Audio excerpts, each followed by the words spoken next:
I made a video recently asking creators to share their biggest questions and struggles so I could address them on this channel. We got a ton of great questions, and this video will be dedicated to this one. I have no email list, but I want to build one for an online course. What is the first thing I should do after deciding on what to teach? That's a great question. Let's get into it. Hello creators, I'm Ben Tolson from Podia, where we empower creators like you to make a living doing what you love. This question is the same one thousands of creators ask when they're just starting out. They know that building an email list is a key component to building a successful online business, and they want to know the best first steps to getting their email list up and running. Ahead are 7 tips to put you on the path to growing an email list and making your first sales. Tip number 1, start right away. You may have noticed our creator ended their question with, after deciding on what I want to teach. It might seem to make sense that you can't really build a list or create content for that matter before knowing what topic your online course will cover, but that's actually not the case. Having a focused topic does make it a lot easier to build a list, but it's possible to build an email list even before you've chosen a topic, and doing so could actually help you figure that out sooner. Just start making content and don't worry yet about the specific focus. You can still attract an audience and start building a relationship with them. Pay attention to which topics people are most responsive to and let that help you determine where to put your focus. By the time you decide on what you want to teach, you'll already have a list of people. Even if it's a small one, that's better than starting from scratch. Tip number 2, reach out to people you know.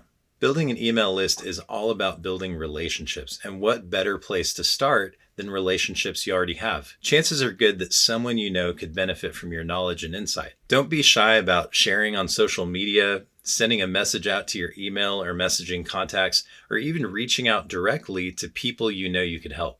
A fun way to make this easier is to position it like they get to be on the ground floor of what you're doing. They get to be a part of helping you build from the ground up. The people who get on board excited to do that are exactly the kind of people you want on your email list. Tip number 3, reach out to people with existing audiences.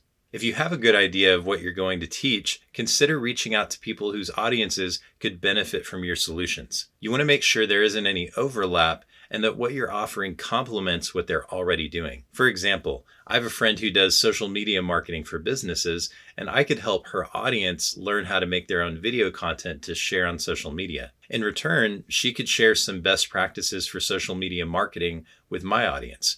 We'd each have an opportunity to gain new followers from one another, and it would be a win-win. A few things to keep in mind when reaching out.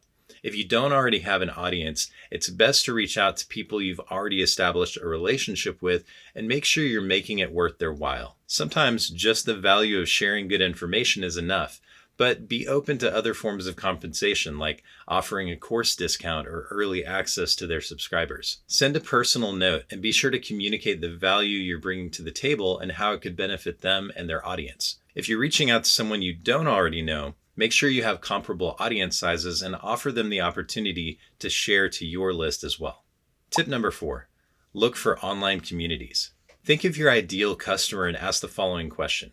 What kind of online community might they already be participating in? For example, if my ideal customer was a small business owner who already does their own marketing but doesn't do video yet, I could search Facebook or Reddit for small business marketing groups and pages. I could join these groups and join discussions, answer questions, and provide as much value as possible. Over time, I could build relationships with people and can earn the right to share some of my own content or point them to my email list. You want to avoid jumping into an online community and trying to sell right away because that'll turn people off. But given enough time and investment, an online community can be a great source for qualified leads. Tip number 5, be consistent and frequent.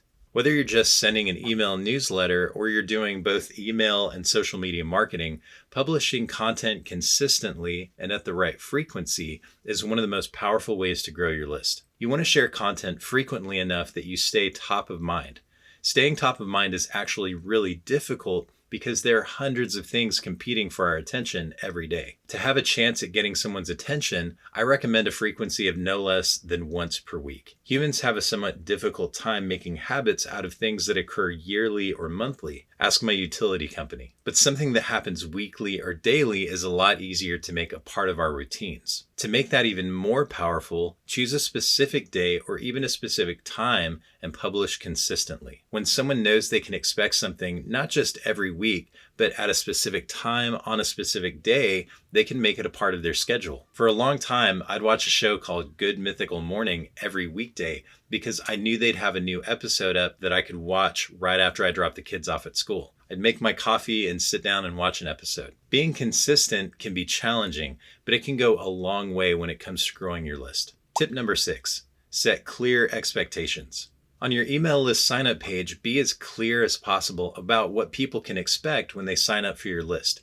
Be sure to tell them what kind of value they can expect to receive, like parenting insights or marketing tips or artistic prompts. This not only helps them know what to expect, but also sells them on joining because they know they'll get something valuable in return for sharing their email address. Also, let them know as much as you can about when and how often you'll send your emails. It would be jarring if you sent emails every day, but you didn't communicate that before the person signed up. People like to feel they've made informed decisions, so be sure to communicate well and set expectations up front. Tip number 7, create a lead magnet. A lead magnet is a free gift you give people in exchange for signing up for your email list. Providing even a small incentive can create a significant boost in the percentage of people who sign up. Examples of a lead magnet include things like email courses, checklists, templates, PDF guides, or any other kind of bonus that solves a problem for your subscriber. To create an irresistible lead magnet, just remember the 3 C's.